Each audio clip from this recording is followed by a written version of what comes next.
नमस्ते बच्चों, CLE's के CBSE स्कूल चिकोड़ी कक्षा 7वीं में एक बार फिर से आप सभी का स्वागत है।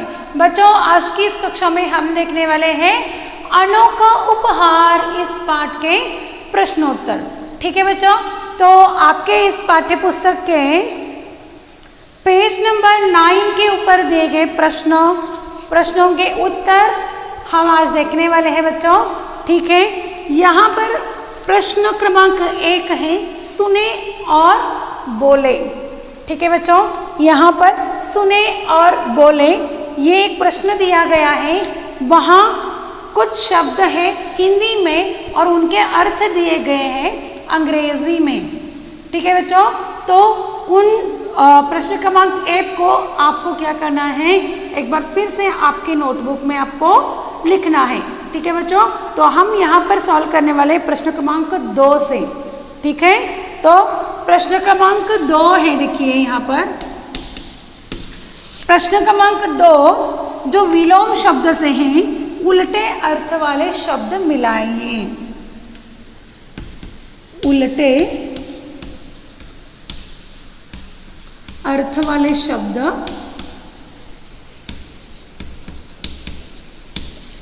मिलाइए। ठीक है, उल्टे अर्थ वाले शब्द मिलाइए। वहां पर 2 कॉलम दिए गए हैं। एक हम यहाँ पर 2 कॉलम बनाते हैं, देखिए बच्चे, अ और ये है आ। ठीक है, तो देखिए आप अपनी टेक्स्ट बुक लेकर बैठिए बच्चों, जैसे मैं यहाँ बोलूँगी आपको भी वैसे वहाँ पर लिखना है। ठीक है, तो पहला शब्द है उदास। पहला शब्द है उदास, दूसरा है जल्दी, तीसरा शब्द है दोस्त, चौथा है एक, पांचवा शब्द है नया, छठा शब्द है सुंदर। अब इन शब्दों के उत्तर जो है वहीं पर है, देखिए आपके पाठ्य पुस्तक में ही दिए गए हैं। तो उदास आप वहां से ढूंढकर बोल सकते हो बच्चों। उदास का क्या हो जाएगा, क्या होगा, प्रसन्न। वेरी गुड, क्या होगा, प्रसन्न। जल्दी, जल्दी का क्या हो जाएगा, देर। क्या हो जाएगा, देर। ठीक है, दोस्त दुश्मन, क्या है ये, दोस्त दुश्मन। एक अनेक, एक का क्या है, अनेक। नया पुराना, नया पुराना। सुंदर असुंदर, क्या है, सुंदर का असुंदर। बच्चों, आप इन शब्दों को देख सकते हो, उदास, प्रसन्न, जल्दी, देर, दोस्त, दुश्मन, एक, अनेक, नया, पुराना, सुंदर, असुंदर। ठीक है, अब इन शब्दों से आपको क्या समझ में आ रहा है, प्रश्न तो दिया है, उल्टे अर्थ वाले शब्द को मिलाना है। ठीक है, अब ये उलट अर्थ वाले शब्द होते क्या हैं, हाँ, यानी कि आप अंग्रेजी में उसे कहते हो अपोजिट वर्ड्स। ठीक है, अब अपोजिट वर्ड यानी कि हिंदी में होता है विरुद्धार्थक शब्द, यानी कि उसको और एक शब्द है विलोम। क्या है, विलोम। विलोम शब्द, अगर परीक्षा में आपको विलोम शब्द लिखिए, इस प्रकार का प्रश्न आता भी है, तो आपको वहां पर क्या करना है, उलट अर्थ वाले शब्दों को लिखना है, यानी कि अपोजिट वर्ड्स को आपको वहां पर लिखना है। ठीक है बच्चों, तो ये प्रश्न आपको समझ में आया। तो अगला प्रश्न हम लेते हैं, प्रश्न क्रमांक 3 है, देखिए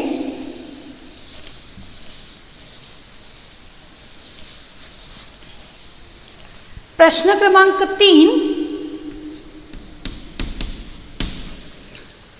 पढ़ें, समझें और लिखें। पढ़ें, समझें और लिखें।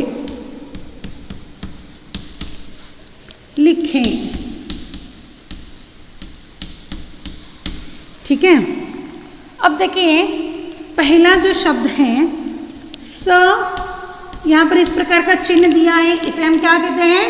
हलंत, क्योंकि हलंत लगने से अक्षर क्या हुआ? आधा हुआ। उसके बाद त जोड़ा है। अब देखिए यहाँ पर आप ही के पुस्तक में शब्द तैयार करके दिया है स्त। उच्चारण कैसे करेंगे? स्त। जो भी शब्द आधा है उसका उच्चार आधा करेंगे, जो अक्षर पूरा है उसका पूरा करेंगे। और अक्षर क्या बना? स्त। अब ये जो है संयुक्त व्यंजन कहते हैं, इसको क्या कहते हैं? संयुक्त व्यंजन। दो अलग अलग व्यंजन यहाँ पर है। समझ में आ रहा है? संयुक्त व्यंजन किसे कहते हैं? हम पिछले क्लास में हमने व्याकरण में देखा है संयुक्त व्यंजन यानी कि संयुक्त अक्षर क्या होते हैं, है ना? दो अलग अलग व्यंजनों के मेल से संयुक्त व्यंजन बन जाता है। तो उसी प्रकार यहाँ पर दिया गया है स आधा है, त पूरा है, स्त। उसका शब्द उन्होंने बनाया है दोस्त। क्या बनाया है यहाँ पर? दोस्त। ठीक है, दोस्त। अब दूसरा देखिए, दूसरा प्रश्न है न। यहाँ पर और एक रेखा दी है, आप शब्द बना सकते हो बच्चों। कौन सा शब्द बनाएंगे हम? जिस प्रकार यहाँ पर उन्होंने दोस्त दिया है उसी प्रकार हम दूसरा शब्द बनाएंगे अस्त। क्या बनाएंगे? अस्त। ठीक है। उसी प्रकार देखिए न आधा है और म जोड़ा है यहाँ पर नम। क्या हो जाएगा? नम, यानी कि जन्मदिन, जन्मदिन। दूसरा शब्द उन्मादी, उन्मादी। ठीक है। तीसरा है देखिए यहाँ पर क आधा है, य जोड़ा है, यहाँ पर क्या है? ये क्या, यानी कि शब्द दिया है इन्होंने क्यारी। यहाँ पर और भी आप शब्द बना सकते हो, क्योंकि, हाँ, क्योंकि। ठीक है। न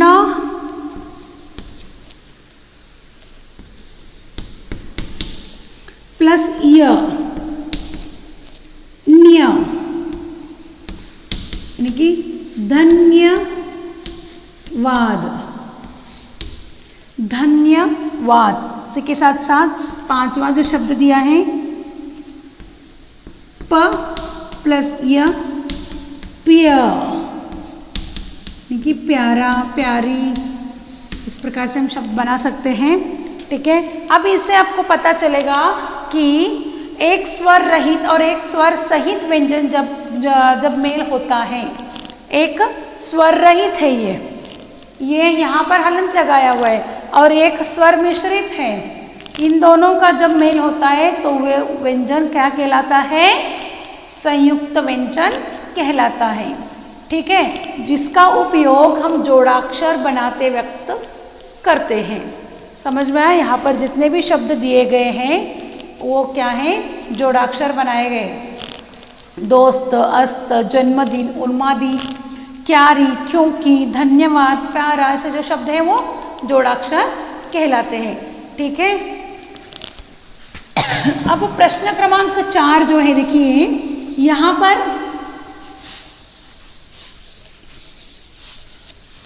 प्रश्न क्रमांक 4 में क्या दिया है? पढ़े और समझे। दिनों के नाम दिए इन्होंने। तो देखिए सोमवार, मंगलवार, बुधवार, गुरुवार, शुक्रवार, शनिवार और रविवार। हफ्ते में कितने दिन होते हैं बच्चों? हफ्ते में 7 दिन होते हैं, और ये क्या है? 7 दिनों के नाम हैं। ठीक है, समझ में आई ये? प्रश्न क्रमांक 5 देखते हैं हम।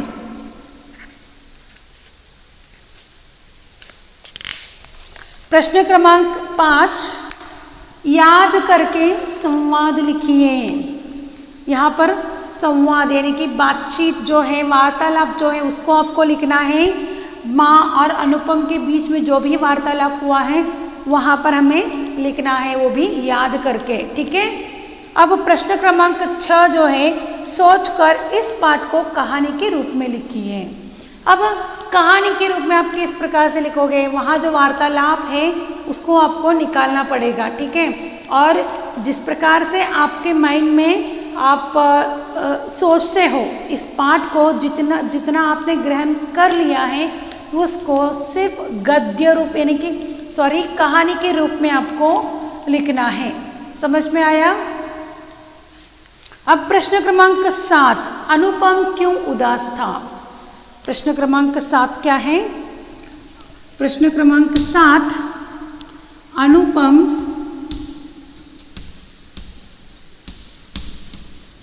क्यों उदास?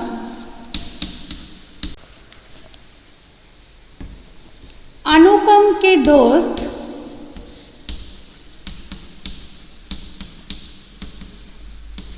राघव का जन्मदिन था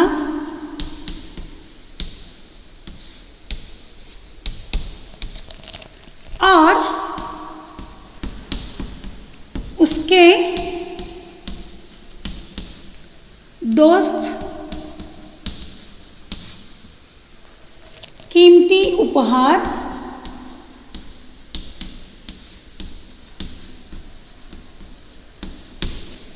उपहार देने वाले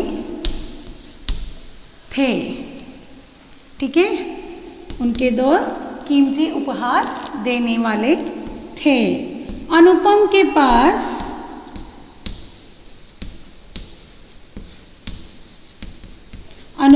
पास उपहार देने के लिए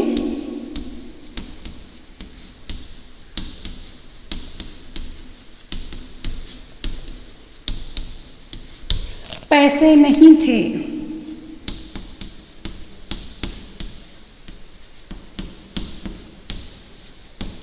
इसलिए अनुपम उदास था। ठीक है। प्रश्न क्रमांक 1 का जो उत्तर है, देखिए, अनुपम क्यों उदास था? अनुपम के दोस्त राघव का जन्मदिन था और उसके दोस्त कीमती उपहार देने वाले थे। अनुपम के पास उपहार देने के लिए पैसे नहीं थे, इसलिए अनुपम उदास था। तो दूसरा प्रश्न देखिए, माँ ने अनुपम को क्या समझाया? प्रश्न क्रमांक 2 देखिए, माँ ने अनुपम को क्या समझाया?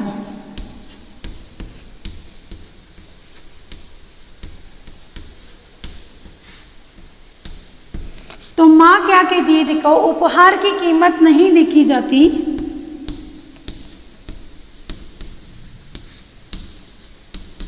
यहां पर आप शुरुआत ऐसे कर सकते हैं, माँ ने अनुपम को समझाया कि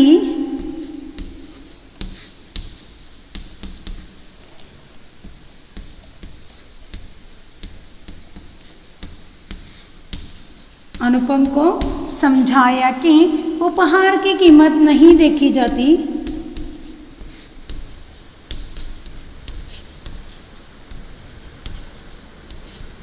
उपहार की कीमत नहीं देखी जाती,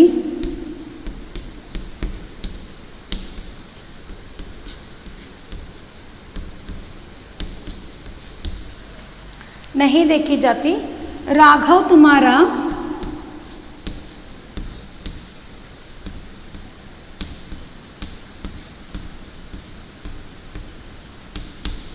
अच्छा दोस्त है,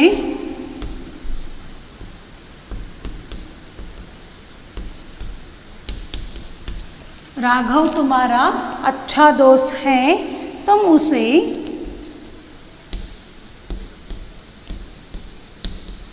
जो भी दोगे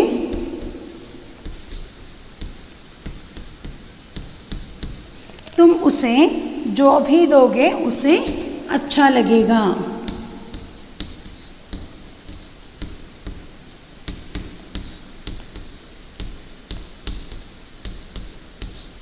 ठीक है बच्चों, देखिए प्रश्न क्रमांक 2 का जो उत्तर है, माँ ने अनुपम को समझाया कि उपहार की कीमत नहीं देखी जाती। राघव तुम्हारा अच्छा दोस्त है, तुम उसे जो भी दोगे उसे अच्छा लगेगा। तो इस प्रकार से हमारे इस पाठ का जो प्रश्न अभ्यास है यहीं पर समाप्त होता है बच्चों। आपको क्या करना है, आपके फेयरबुक में आपको बहुत ही सुंदर अक्षरों में लिखना है। ठीक है बच्चों, और जो कहानी का जो पाठ को आपको कहानी के रूप में लिखना है वो आपको मैं PDF कर भेजूंगी बच्चों। ठीक है, या तो आप खुद से आपके विचार सोच से आप लिख सकते हो तो लिख सकते हो। ठीक है बच्चों, धन्यवाद।